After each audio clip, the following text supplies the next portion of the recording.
Hello students.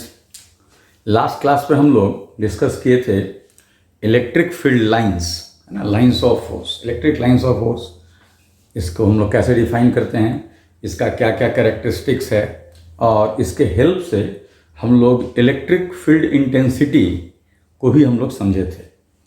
आज हम लोग एक और फिजिकल क्वांटिटी को इलेक्ट्रिक फील्ड लाइन के थ्रू हम लोग समझेंगे, ठीक है ना। और वो फिजिकल क्वांटिटी हमारा होगा इलेक्ट्रिक फ्लक्स।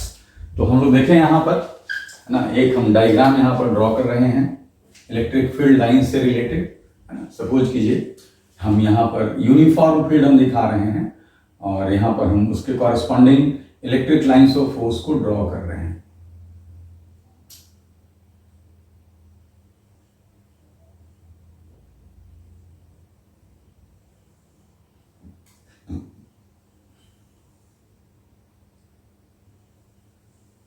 अगर कहीं भी यूनिफॉर्म फील्ड है तो लाइंस ऑफ फोर्स को हम लोग पैरेलल ड्रॉ किया करते हैं।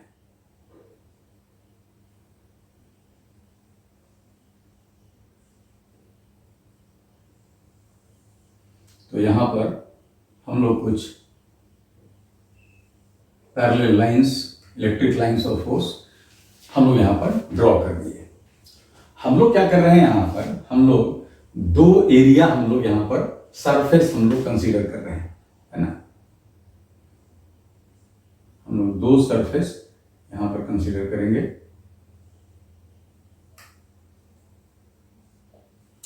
एक सरफेस जो हम बना रहे हैं वो फील्ड लाइंस के परपेंडिकुलर हम लोग बना रहे हैं। यहां पर सपोज कीजिए कि हम यहां पर एक सरफेस ऐसा दिखा रहे हैं। ये जो हमारा सरफेस एरिया है,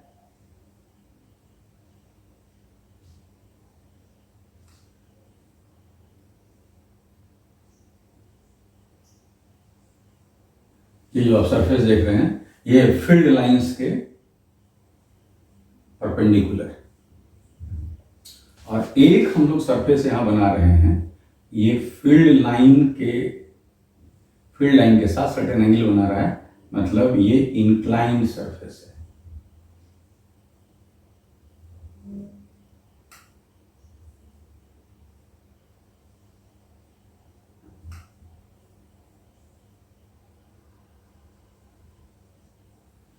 ये हमारा इंक्लाइंड सरफेस है।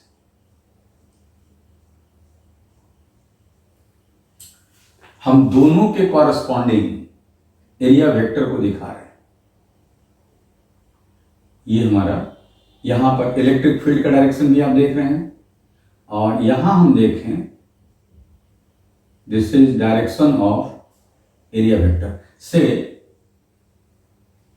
हम लोग ये छोटा सा एरिया ले रहे हैं, है ना। अगर हम इसको कहें DS1, दिस इज DS1, और यहां पर इलेक्ट्रिक फील्ड का डायरेक्शन ऐसे है। यहां पर अगर हम एरिया वेक्टर के डायरेक्शन को दिखाएं, दिस इज DS2। तो एरिया वेक्टर सारे लोगों को पता है। एरिया वेक्टर को हम लोग कैसे डिफाइन करते हैं? एरिया वेक्टर एक वेक्टर के रूप में डिफाइन है ना, जिसका कि मैग्नीट्यूड कितना होता है, सरफेस एरिया के इक्वल, और उसका डायरेक्शन किधर होता है ना, along outward normal to the surface. यहां पर हम प्लेन सरफेस ड्रॉ किए हैं, है ना। तो आउटवर्ड और इनवर्ड डिपेंड करेगा कि ऑब्जर्वर किधर है। तो हम लोग यहां पर जो सरफेस है ना, उसके परपेंडिकुलर बहुत छोटा सा सरफेस है, तो बहुत छोटे से सरफेस को हम लोग क्या ले सकते हैं, एक प्लेन सरफेस ले सकते हैं। अगर बहुत बड़ा सरफेस होता, जैसे हम यहां पर एक एग्जांपल दे रहे हैं, सपोज कीजिए कि एक स्फेरिकल सरफेस है। तो स्फेरिकल सरफेस है, तो अगर हम यहां पर एरिया वेक्टर का डायरेक्शन लें तो ये होगा। अगर हम यहां पर एरिया वेक्टर का डायरेक्शन लें, ये होगा, है ना। हमेशा अलोंग आउटवर्ड नॉर्मल, अगर सरफेस कर्व है तो सरफेस कर्व है तो इनवर्ड और आउटवर्ड डिफाइंड है। इधर कनकेव साइड ये इनवर्ड है, इनसाइड है ये, है ना, और ये आउटसाइड है। तो एरिया वेक्टर का जो डायरेक्शन हम लेंगे कहीं भी, है ना, वो along outward normal to the surface, ठीक है ना। अगर हम लोग इसका एक पार्ट दिखाएं कहीं भी, ऐसे हम कर्व सरफेस दिखाएं, है ना, तो हम यहाँ पर एरिया वेक्टर को ऐसे दिखाएंगे, इधर की तरफ नहीं दिखाएंगे, है ना।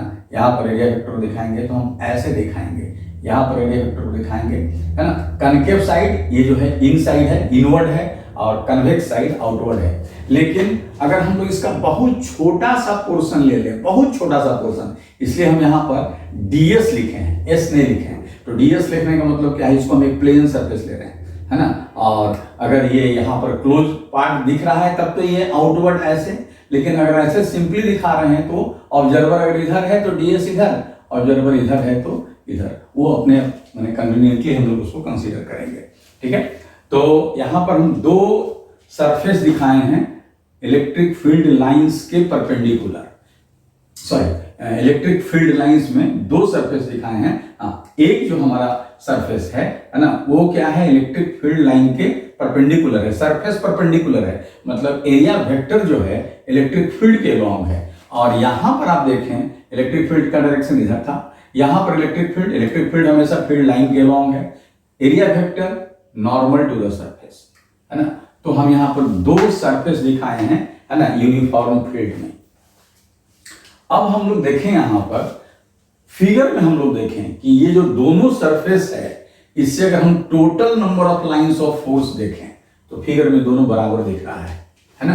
Total number of lines of force, total number of lines of force from both surfaces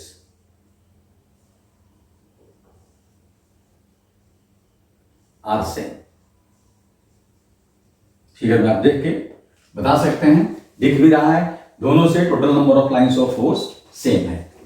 हम लोग क्या किए थे, क्या कि एक फिजिकल टर्म डिफाइन किए थे इलेक्ट्रिक फील्ड, और इलेक्ट्रिक फील्ड पे जब इलेक्ट्रिक लाइंस ऑफ फोर्स के टर्म हम लोग डिफाइन किए थे तो हम लोग लिखे थे कि इलेक्ट्रिक फील्ड का जो मैग्नीट्यूड होता है ना, this is proportional to number of lines of force per unit area normal to the surface. Number of lines of force per unit area normal to the surface, surface के perpendicular जितना lines of force pass कर रहा है, ठीक है ना। अगर हम लोग पर यूनिट एरिया से number of lines of force निकालें, जैसे ds1 कह रहे हैं, यहां पर फिगर देखिए, ds1 यहां पर हम लोग कह रहे हैं, और number of lines of force को हम 1 2 3 4 5 दिखा रहे हैं। सपोज कीजिए, एग्जांपल के लिए, ये पहले हम बता चुके हैं कि कहीं number of lines of force कुछ होता नहीं है, हम समझने के लिए इसका एक कंसेप्ट लेते हैं, है ना। ऐसा नहीं है कि हम लाइंस ऑफ फोर्स, है ना, इतना number of lines of force pass कर रहा है, ऐसा नहीं। इस फील्ड को ग्राफिकली दिखाने के लिए कि फील्ड क्या है, कहां पर ज्यादा है फील्ड, कहां पर कम है ना, यूनिफॉर्म फील्ड है, नॉन यूनिफॉर्म फील्ड है, लास्ट क्लास में इसका हम लोग जिक्र किए थे। तो हम लोग अगर यहां पर कहें, सपोज कीजिए कि हम यहां पर अगर कहें वन लाइन जो दिखा रहे हैं, one line is equivalent to 10 to the power 5 lines of force, है ना। बहुत नजदीक लाइंस ऑफ फोर्स है, एक लाइन जो है 10 to the power 5 lines of force, ये जस्ट हम एज्यूम किए हैं, आप 10 टू द पावर 6 कर सकते हैं, एक लाइंस ऑफ फोर्स को आप एक भी कर सकते हैं, कोई दिक्कत उसमें नहीं है ना। तो अगर हम ऐसा कहें तो यहां पर हम कहेंगे कि total number of lines of force कितना है, total number of lines of force है 1 2 3 4 5। तो हम लोग कह देंगे कि यहाँ total number of lines of force है 5 इंटू 10 टू द पावर 5, और एरिया कितना है यहाँ परपेंडिकुलर, ds1। तो हम लोग कहेंगे कि जो इलेक्ट्रिक फील्ड का जो मैग्नीट्यूड है, दिस इज मैग्नीट्यूड जो है ये प्रोपोर्शनल इसके होगा। ये बात हम लोग पहले किए थे। आप ऐसा कुछ जरूरी नहीं था, आप 10 टू द पावर 5 नहीं लेते, कहते कि नहीं यहाँ 5 ही लाइंस है, तो हम लोग क्या करते 5/ds1 करते, ठीक है।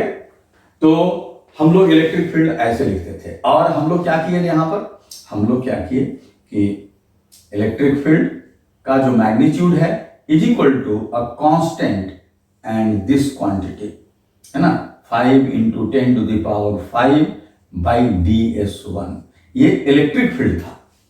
Number of lines of force per unit area normal to the surface. ठीक है, तो अगर हम per unit area number of lines of force count करते हैं, है ना, तब हम कहते हैं कि क्या है, वो इलेक्ट्रिक फील्ड के मैग्नीट्यूड का वैल्यू देता है ना, वैल्यू देता है, मतलब एक आइडिया देता है कि ज्यादा है या कम है। तो आप ये देखिए, ये total number of lines of force हम लोग अगर हम यहां पर बात करें 5 × 10⁵, है ना, ये जो 5 × 10⁵ था, तो हम लोग इसको क्या लिखते, हम लोग लिखते E × ds1/k, ये हम लोग लिखते total number of lines of force, ऐसे हम लोग समझते हैं इसको।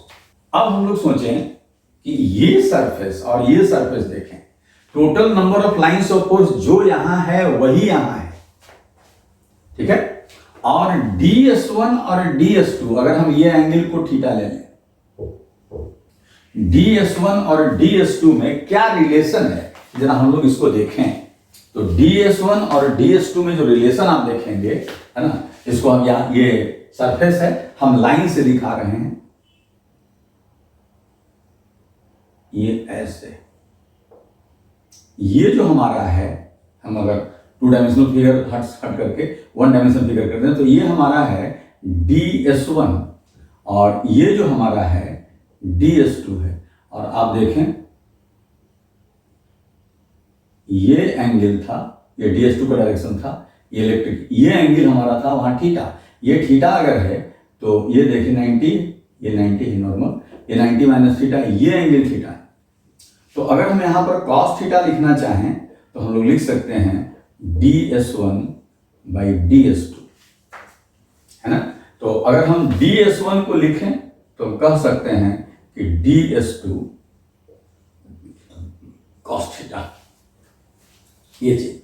अब हम लोग दोनों से number of lines of force को हम सेम देख रहे हैं, तो ये जो total number of lines of force, देखिए यहां पर हमने बात की है number of lines of force per unit area, number of lines of force per unit area normal to the surface के प्रोपोर्शनल जो क्वांटिटी था वो इलेक्ट्रिक फ्लक्स था, सॉरी इलेक्ट्रिक फील्ड था, ध्यान रखेंगे। हाँ, number of lines of force per unit area, number of lines of force per unit area normal to the surface जो क्वांटिटी था वो इलेक्ट्रिक फील्ड था। लेकिन अगर हम इस total number of lines of force, है ना, के कॉरेस्पॉन्डिंग हम लोग अगर एक क्वांटिटी डिफाइन करना चाहें तो वो है हमारा इलेक्ट्रिक फ्लक्स। यानी इलेक्ट्रिक फ्लक्स क्या है, इलेक्ट्रिक फ्लक्स अगर हम कहेंगे यहां पर, तो इलेक्ट्रिक फ्लक्स को हम कहेंगे कि ये एक फिजिकल क्वांटिटी है जो total number of lines of force के प्रोपोर्शनल है। Electric flux, electric flux, a quantity proportional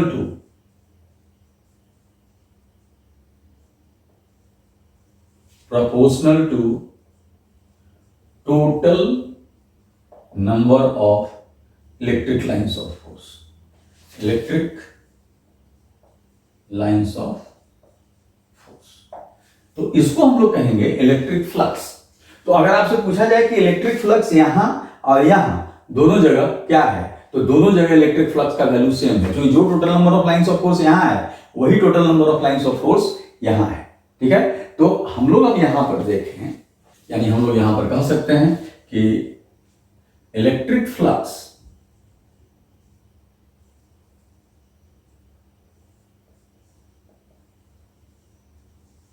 through ds1 कहें, तो हम लोग क्या कहेंगे, proportional to what, proportional to total number of lines of force. तो total number of lines of force हम लोग क्या लिखे थे, आप देखिए total number of lines of force हम लोग यहां से लिखे थे eds1/k,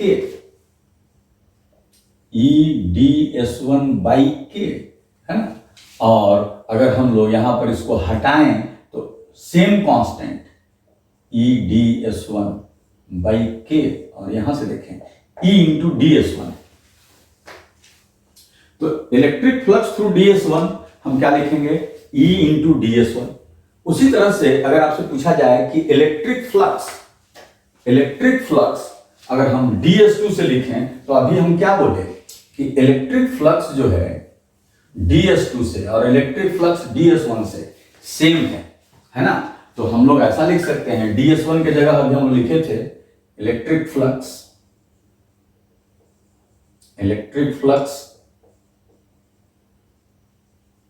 थ्रू ds2, तो आप उसको वही लिखेंगे, है ना, E इंटू ds1, ठीक है, और E इंटू ds1 का वैल्यू अभी हम निकाले थे, है ना, ds2 cos थीटा, है ना, इलेक्ट्रिक फ्लक्स थ्रू ds2। और इसका जो नोटेशन है हम लोग फाई लिखते हैं, है ना। तो अब यहां पर चूंकि हम लोग छोटे से सरफेस से ले रहे हैं तो आप ऐसा इसको लिखें डी फाई, ठीक है। तो d phi this is equal to E d S to cos theta. और अब हम लोग ऐसे लिख सकते थे d phi is equal to, अगर इसको वेक्टर ले लें, ये भी वेक्टर है, ये भी वेक्टर है, तो हम ऐसे लिख सकते थे। तो यहां से हम लोग एक क्वांटिटी ले लेते हैं, है ना, इलेक्ट्रिक फ्लक्स क्या है, अब आप मैथमेटिकल डेफिनेशन पर आ सकते हैं। यहां से बात समझ में आया कि हम इससे इलेक्ट्रिक फ्लक्स निकालें या इससे इलेक्ट्रिक फ्लक्स निकालें, दोनों से इलेक्ट्रिक फ्लक्स क्या है, सेम है, ठीक है ना। तो हम लोग कैसे देख रहे हैं, यहां पर यूनिफॉर्म फील्ड ले रहे हैं, यूनिफॉर्म फील्ड में जितना number of lines of force यहां से पास कर रहा है उतना ही number of lines of force यहां से पास कर रहा है, ठीक है ना। तो है क्या, एक्चुअली जो है ये इसी एरिया वेक्टर का एक कंपोनेंट है ना, जिसको कि हम लोग यहां पर लिखे ds2 cos थीटा क्या है, तो ds2 cos थीटा यहां पर ये ds2 का कंपोनेंट है इस डायरेक्शन में, मतलब perpendicular to electric field lines, ठीक है।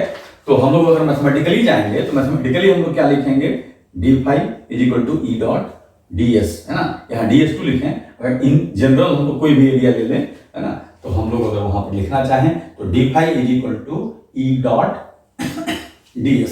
अभी हम लोग लिख रहे हैं ई डॉट ds2, क्योंकि हम सिंबल ds2 दिखाएं। तो जनरल अगर हम लोग एक्सप्रेशन लिखना चाहें कि अगर कहीं भी इलेक्ट्रिक फील्ड वेक्टर और एरिया वेक्टर के बीच एंगल थीटा बनता है, if angle between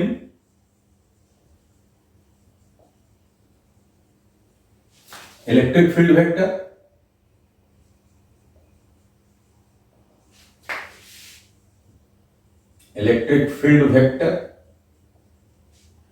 E and surface area vector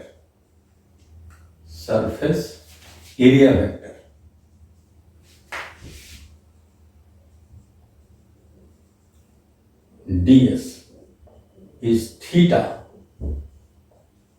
then electric flux through ds क्या लिखेंगे हम लोग, फाई या डी फाई कहें, through ds D phi is equal to E ds cos theta, और in general D phi is equal to E dot ds।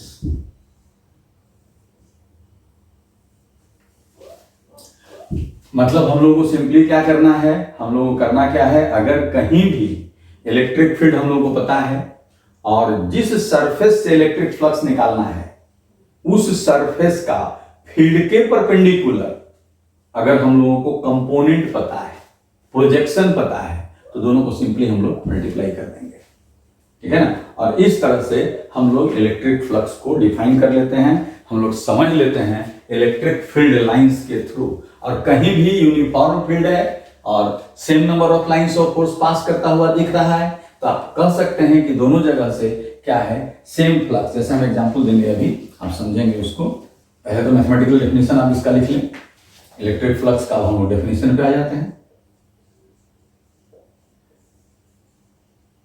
Electric flux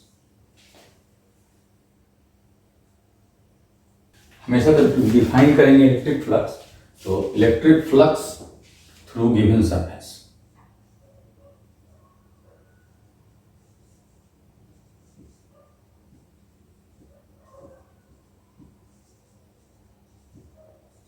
electric flux through given surface.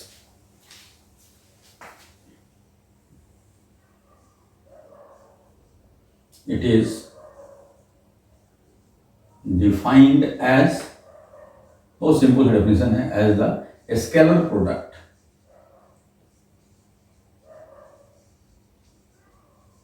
Of electric field intensity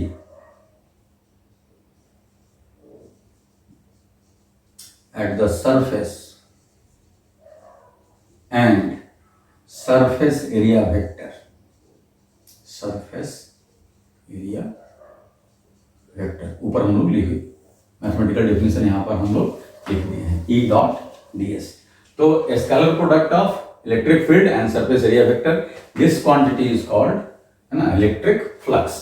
और अब electric field lines के term में अगर हम लोग सोचें तो इलेक्ट्रिक फील्ड लाइंस के टर्म में क्या है कि इलेक्ट्रिक फील्ड जो है number of lines per unit area normal to the surface के प्रोपोर्शनल है, और total number of lines of force के जो प्रोपोर्शनल क्वांटिटी है वो है इलेक्ट्रिक फ्लक्स, है ना।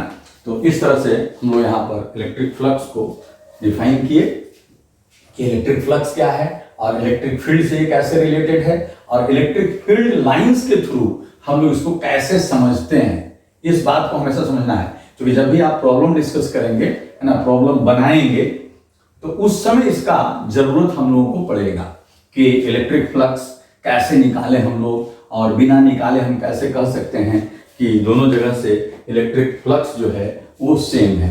कहीं भी लाइंस ऑफ फोर्स दिख रहा है और कोई सरफेस दिख रहा है और equal number of lines of force जा रहा है ना, तो हम लोग कह देंगे वहां पर कि क्या है, हमारा वहां पर फ्लक्स सेम है। जैसे हम यहाँ पर एक छोटा सा एग्जाम्पल दे रहे हैं। सपोज कीजिए कि यहाँ पर आपके पास कोई पॉइंट पॉजिटिव चार्ज है प्लस Q, और आप लाइंस ऑफ फोर्स ड्रॉ करते हैं ऐसे,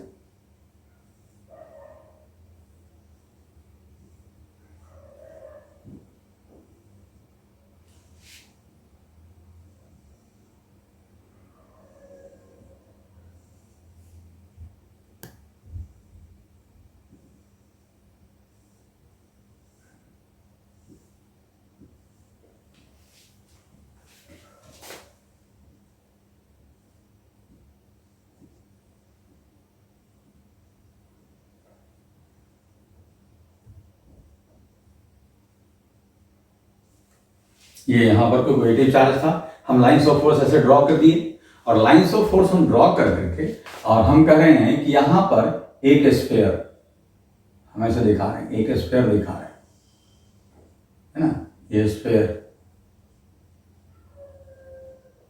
स्फेरिकल सरफेस है, ठीक है, और हम एक और यहाँ पर स्फीयर बना दे रहे हैं, दूसरा स्फेरिकल सरफेस दिखा रहे हैं।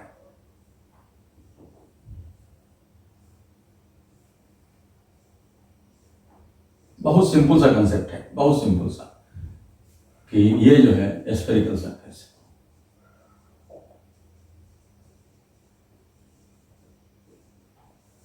और यहां पर आपसे पूछा जाए ये बड़ा वाला स्फीयर है, ये बड़ा सरफेस है, सरफेस एरिया ज्यादा है, इसका सरफेस एरिया कम है, और अगर आपसे पूछा जाए कि किससे फ्लक्स ज्यादा है, तो आप तो देख रहे हैं क्या कि जितना number of lines of force इससे पास कर रहा है उतना ही तो इससे ही पास कर रहा है। इसका मतलब कि अगर ये सरफेस हमारा 1 है, ये सरफेस 2 है, तो आप कहेंगे कि ∅1 = ∅2 है। इसमें कुछ सोचने की जरूरत नहीं है। इलेक्ट्रिक लाइंस ऑफ फोर्स हम देख लिए और देख करके हम बता दिए कि दोनों में क्या है, फ्लक्स दोनों में सेम होगा, है ना। हाँ, लेकिन अगर फील्ड इंटेंसिटी यहां पर पूछा जाए और यहां पूछा जाए, तो आप यहां पर देखिए total number of lines of force same है, लेकिन यहां एरिया कम है, तो number of lines of force per unit area normal to the surface यहां पर ज्यादा है और यहां पर कम है। यानी इलेक्ट्रिक फील्ड यहां कम है, सॉरी, यहां पर ज्यादा है और यहां पर क्या है, कम है ना। अगर आपसे पूछे यहां पर कि यहां इलेक्ट्रिक फील्ड हम E1 कहते हैं, यहां इलेक्ट्रिक फील्ड E2 कहते हैं, तो आप आसानी से कह सकते हैं कि E1 ग्रेटर देन E2 है। क्यों? क्योंकि यहां पर एरिया कम है, सरफेस एरिया, और number of lines of force वही है, और यहां पर एरिया ज्यादा है same number of lines of force के लिए, है ना। इसका मतलब कि यहां पर number of lines of force per unit area अगर निकालेंगे तो ये ज्यादा हो जाएगा, सॉरी कम हो जाएगा यहां पर, यहां से, है ना। तो इसलिए हम लोग क्या कहेंगे, E1 ग्रेटर देन E2। तो इस तरह से हम लोग डायग्राम देख करके हम लोग ये इस तरह का डायग्राम देख करके हम लोग बता सकते हैं, फ्लक्स के बारे में बता सकते हैं और इलेक्ट्रिक फील्ड के बारे में बता सकते हैं। और भी कुछ एग्जाम्पल हम लोग कर सकते हैं। यहाँ पर सपोज कीजिए एक पॉइंट चार्ज यहां ले रहे हैं हम लोग,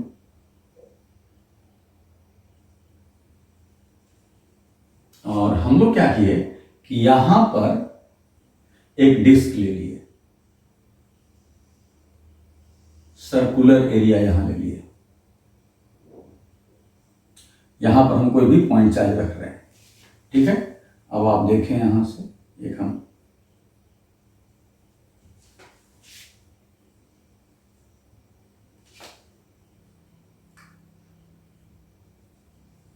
और हम लोग यहां भी एक डिस्क ले लिए,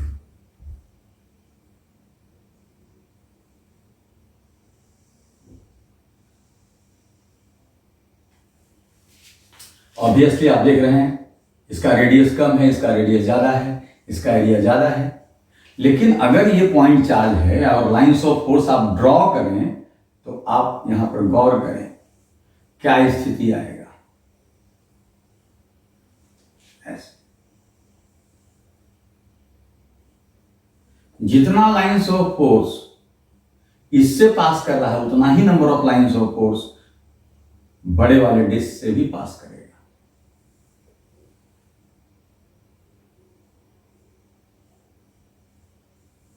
इसका मतलब क्या है कि अगर ये सरफेस 1 है और ये सरफेस 2 है तो हम यहां फिर लिख सकते हैं I1 इज इक्वल टू ∅2। कितना होगा ये नहीं बताना है अभी, केवल ये बताना है कि दोनों में फ्लक्स कहां ज्यादा है कहां कम है, तो हम लोग कह देंगे दोनों में फ्लक्स क्या है, सेम, ठीक है।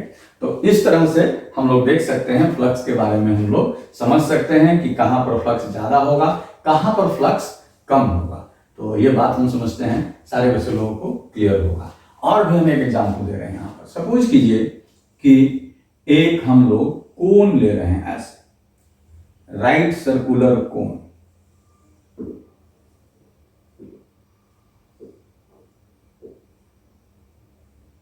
ये राइट सर्कुलर कोन है, और यहां पर हम कोई पॉइंट चार्ज रख रहे हैं, प्लस माइनस जो भी रखना रख सकते हैं। पूछे कि कर्व सरफेस से, कर्व सरफेस, और ये है हमारा फ्लैट सरफेस। अगर आपसे पूछे कि कर्व सरफेस से कितना फ्लक्स पास करेगा, तो आप लाइंस ऑफ फोर्स सोचें, आप लाइंस ऑफ फोर्स जैसे ही बनाएंगे ऐसे ऐसे, ये कर्व सरफेस है, कहीं भी अगर आप लाइंस ऑफ फोर्स ड्रॉ करें तो कर्व सरफेस को इंटरसेक्ट नहीं करने वाला है कहीं भी, है ना। इसके अंदर जो भी जाएगा, है ना, वो तो कर्व सरफेस से पास ही नहीं करेगा। तो अगर हम कर्व सरफेस से लिखें कि कितना फ्लक्स है कर्व, तो आप कह देंगे 0, इसलिए कि इसको तो कोई लाइंस ऑफ फोर्स इंटरसेक्ट ही नहीं कर रहा है, यहां से तो कोई लाइंस ऑफ फोर्स जा ही नहीं रहा है। और भी एग्जांपल आप देखें यहां पर,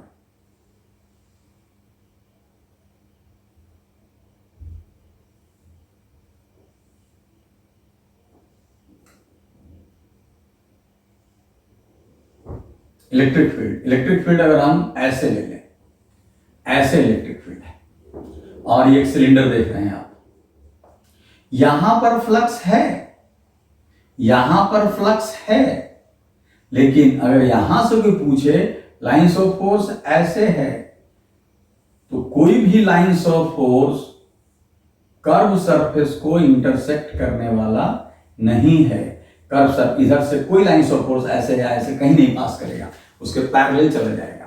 मतलब अगर आपसे पूछा जाए कि यहां पर भी अगर कर्व सरफेस से फ्लक्स कितना है, तो आप कहेंगे कि फ्लक्स 0 है। मतलब फील्ड लाइन देख करके आप बता सकते हैं, है ना, कि फ्लक्स है या फ्लक्स नहीं है ना। तो ये हमारा एक बेसिक कंसेप्ट है इलेक्ट्रिक फ्लक्स का और इलेक्ट्रिक फील्ड का। और कहीं भी अगर यूनिफॉर्म इलेक्ट्रिक फील्ड है तो हम लोगों को क्या करना है, जिस सरफेस से फ्लक्स निकालना है उस सरफेस का अगर वो सरफेस परपेंडिकुलर फील्ड लाइंस के नहीं है तो हम लोगों को क्या करना है, उस सरफेस का एक हम लोगों को प्रोजेक्शन लेना है, कंपोनेंट लेना है परपेंडिकुलर टू इलेक्ट्रिक फील्ड, है ना, और उस प्रोजेक्शन से मल्टीप्लाई कर देना है EDS cos थीटा, है ना। तो हम लोग आसानी के साथ, जैसे और हम एक एग्जांपल दे रहे हैं यहां पर। सपोज कीजिए कि आपके पास एक हेमिस्फेयर है, हॉलो हेमिस्फेरिकल सरफेस है, और इधर से ये खुला हुआ है, ओपन। इसका रेडियस दिया हुआ है R, और इलेक्ट्रिक फील्ड लाइन जो है आपको ऐसे है।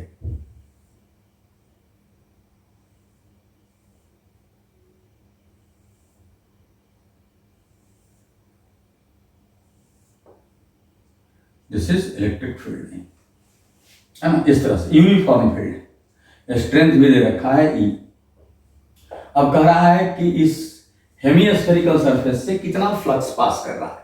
तब तो आप कहेंगे कि अब यहां पर एरिया वेक्टर लेंगे तो इधर बनेगा, यहां पर एरिया वेक्टर लेंगे तो कुछ इधर बनेगा, यहां पर कुछ, मतलब अलग अलग जगह पर एरिया वेक्टर अलग अलग एंगल बना रहा है। लेकिन अभी हम आपको बताएं कि अगर यूनिफॉर्म फील्ड है और यूनिफॉर्म फील्ड में हम लोगों को फ्लक्स निकालना है, कोई भी सरफेस दिया हुआ है, तो फील्ड अगर ऐसे है तो हम लोग को देखना है कि ऐसे इस फील्ड के परपेंडिकुलर, है ना, कितना ये जो एरिया है इसका कितना प्रोजेक्शन सामने आ रहा है। तो आप सामने देख रहे हैं कि ये हमारा जो स्फेरिकल सरफेस है ये ऐसे है, ऐसे, और ये जो आप देख रहे हैं फील्ड लाइन ऐसे आ रहा है, ऐसे। तो ये जो सामने यहां दिख रहा है ये है हेमिस्फेयर, लेकिन पूरा हेमिस्फेरिकल सरफेस फील्ड के परपेंडिकुलर नहीं है। अगर हम ऐसे इसका प्रोजेक्शन ले, ऐसे सामने, तो ये सर्किल दिख रहा है, ये जो है अगर इसको हम पैक कर रहे हैं, ऐसे एक सरफेस बना दें, तो ये सर्कुलर सेक्शन फील्ड के परपेंडिकुलर हो जाएगा। तो इसका मतलब हम फ्लक्स क्या लेंगे, ये फील्ड लेंगे, और ये हम लोग 4πr² का हाफ जो हेमिस्फेयर का सरफेस एरिया होता है 2πr², वो न लेकर के हम ये लेंगे, इसलिए कि इस हेमिस्फेरिकल सरफेस का प्रोजेक्शन सामने से, है ना, परपेंडिकुलर टू फील्ड लाइंस कितना मिल रहा है, πr² मिल रहा है ना। तो हम लोग यहां पर अगर आपसे पूछे कि फ्लक्स क्या होगा, तो आप लिखेंगे E × πr²। हमेशा ध्यान रखना है कि जो हमारा प्रोजेक्शन आएगा perpendicular to the electric field, है ना, उसी प्रोजेक्शन से हम लोग उसको मल्टीप्लाई कर देंगे, ठीक है। तो ये कुछ कंसेप्ट हुआ कि इलेक्ट्रिक फील्ड लाइन देख करके, है ना, हम लोग फ्लक्स के बारे में कुछ कुछ प्रेडिक्शन कर सकते हैं, कुछ वैल्यू निकाल सकते हैं देख करके। थोड़ा सा हम लोग इलेक्ट्रिक फ्लक्स के एक्सप्रेशन पर आ जाएं, तो फ्लक्स का साइन, इसलिए कि हम जो फाई लिख रहे थे, फाई या डी फाई कहें आप, ये था E.ds, means EDS cos theta. अगर कहीं भी क्लोज सरफेस है तो क्लोज सरफेस में एरिया वेक्टर के बारे में आपको हम बता दिए कि कैसे। जैसे सपोज कीजिए कि हम ये सिंपल सा एग्जांपल ले रहे हैं, ये एक क्लोज सिलेंडर है, ये हमारा एक क्लोज सिलेंडर है, और इलेक्ट्रिक फील्ड लाइंस जो है, यानी electric field perpendicular to plane surface ऐसे दिया हुआ है। दिस इज इलेक्ट्रिक फील्ड, ये इलेक्ट्रिक फील्ड है। अब अगर हम यहां पर देखें ये सरफेस, तो इसका एरिया वेक्टर इधर होगा ds1, और इसका एरिया वेक्टर अगर लेंगे तो इधर होगा, क्योंकि पहले हम आपको बता चुके हैं कि along आउटवर्ड नॉर्मल, क्योंकि ये क्लोज्ड है तो ये इनसाइड डिफाइंड है और इधर आउटसाइड डिफाइंड है, तो इधर एरिया वेक्टर ऐसे, इधर एरिया वेक्टर ऐसे, यानी यहां पर जब एंगल लेंगे हम लोग तो क्या आएगा, 180 आएगा। यहां पर एंगल लेंगे E के साथ तो 0 डिग्री आएगा। मतलब अगर हम इधर हम बात कर रहे हैं तो यहां पर निगेटिव फ्लक्स हो जाएगा, यहां पर आप देख लीजिए, यहां पर निगेटिव फ्लक्स हो जाएगा। इसलिए कि एरिया वेक्टर इधर, इलेक्ट्रिक फील्ड इधर, और यहाँ पर जिधर एरिया वेक्टर उधर ही आपका इलेक्ट्रिक फील्ड। तो इसको हम लोग कह रहे हैं यहाँ पर, ये जो यहाँ देख रहे हैं यहाँ पर इलेक्ट्रिक फील्ड लाइंस बाहर जा रहा है, तो इसको हम लोग यहाँ पर जो हम लोग कहते हैं out going flux, out going flux. और यहां पर चूंकि फील्ड लाइंस अंदर की तरफ जा रहा है यहां पर, है ना, यहां पर आप देख रहे हैं फील्ड लाइन अंदर की तरफ है, तो हम यहां पर कहेंगे इनकमिंग फ्लक्स।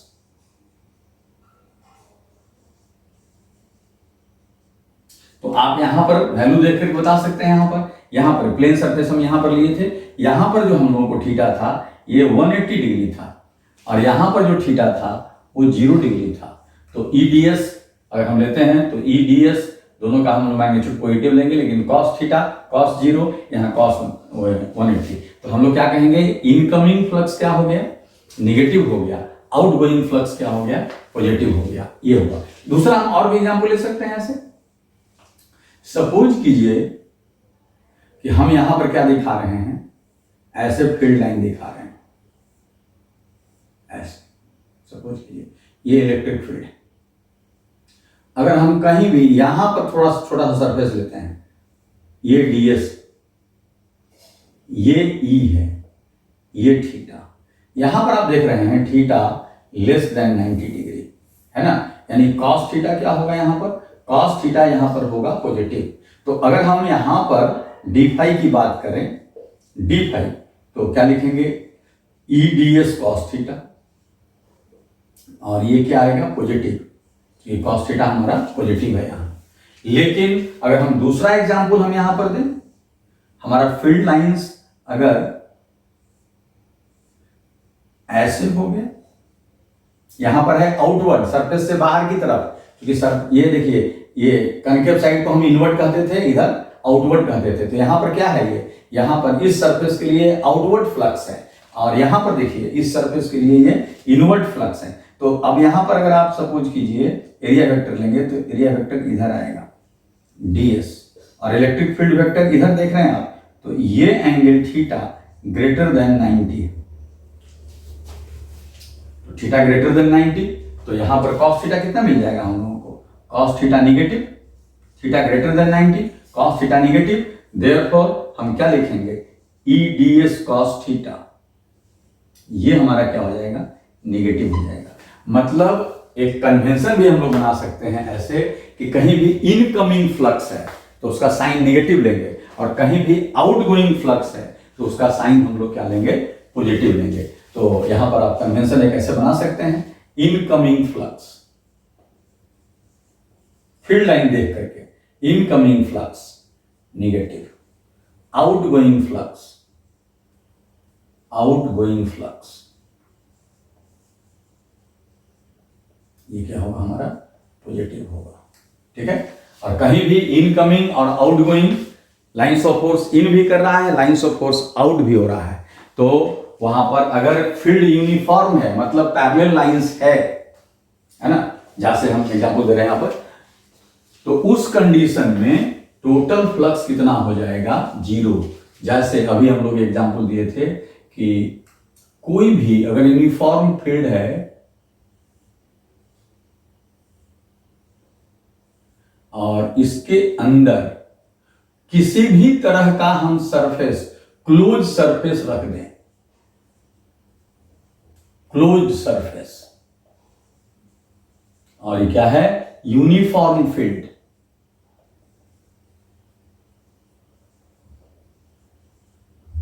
तो आप देखें इस सरफेस में कहीं से भी आप देखेंगे जितना फील्ड लाइन इन करेगा उतना ही फील्ड लाइन आउट होगा, इनकमिंग फ्लक्स नेगेटिव होगा, आउटगोइंग फ्लक्स पॉजिटिव होगा, यानी टोटल फ्लक्स अगर हम यहां पर कहें टोटल फ्लक्स, तो ये हमारा 0 होगा। यूनिफॉर्म फील्ड में ध्यान रखना है, किसी भी फील्ड में नहीं, यूनिफॉर्म इलेक्ट्रिक फील्ड में अगर कहीं भी कोई क्लोज सरफेस रख दिया गया तो total electric flux through the surface कितना हो जाएगा, 0 हो गया। तो इस तरह से इलेक्ट्रिक फील्ड लाइंस को देख करके, इलेक्ट्रिक फील्ड लाइंस को समझ करके हम इलेक्ट्रिक फ्लक्स की तरफ जा सकते हैं और इलेक्ट्रिक फ्लक्स को निकाल सकते हैं। तो आज के लेक्चर में हम लोग यहीं पर इसको स्टॉप कर दे रहे हैं। एक था इंट्रोडक्शन था ये कि इलेक्ट्रिक फील्ड और इलेक्ट्रिक फ्लक्स और इलेक्ट्रिक फील्ड लाइंस कैसे एक दूसरे से रिलेटेड है। तो एक छोटा सा टॉपिक था ये, हम लोग इसको आज यहीं पर फिनिश कर रहे हैं। अगले क्लास से हम लोग फ्लक्स का कैलकुलेशन देखेंगे, सिंपल केस के लिए, है ना, कि अगर हमको फील्ड दिया गया है, फील्ड दिखाया गया है, फील्ड का स्ट्रेंथ दे दिया गया है और कुछ एरिया वेक्टर दिखाया गया है, कुछ कॉमन सरफेसेस है, तो उससे हम फ्लक्स कैसे कैलकुलेट करेंगे, कितना फ्लक्स होगा। अगर हम लोग को इलेक्ट्रिक फील्ड दिया हुआ है, सरफेस एरिया दिया हुआ है ना, तो वहां से हम लोग फ्लक्स का कैलकुलेशन करेंगे। और सबसे पहले हम लोग फ्लक्स का कैलकुलेशन करेंगे यूनिफॉर्म फील्ड के लिए, है ना। यूनिफॉर्म फील्ड का आज हम लोग कंसेप्ट कर लिए और यूनिफॉर्म फील्ड में ही फ्लक्स का कैलकुलेशन हम लोग अगले छोटे से टॉपिक में सीखेंगे। उसके बाद फिर हम लोग चले जाएंगे इलेक्ट्रिक फील्ड निकालना डिफरेंट चार्ज डिस्ट्रीब्यूशन के कारण, है ना। और तब हम लोग फाइनली फिर किसी भी इलेक्ट्रिक फील्ड के लिए हम लोग फ्लक्स का कैलकुलेशन सीखेंगे। तो ये इंट्रोडक्शन था कि इलेक्ट्रिक फील्ड लाइंस क्या है, इलेक्ट्रिक फील्ड क्या है और इलेक्ट्रिक फ्लक्स क्या है ना, कैसे तीनों फील्ड के थ्रू रिलेटेड है। तो आज हम लोग यहीं पर स्टॉप कर रहे हैं।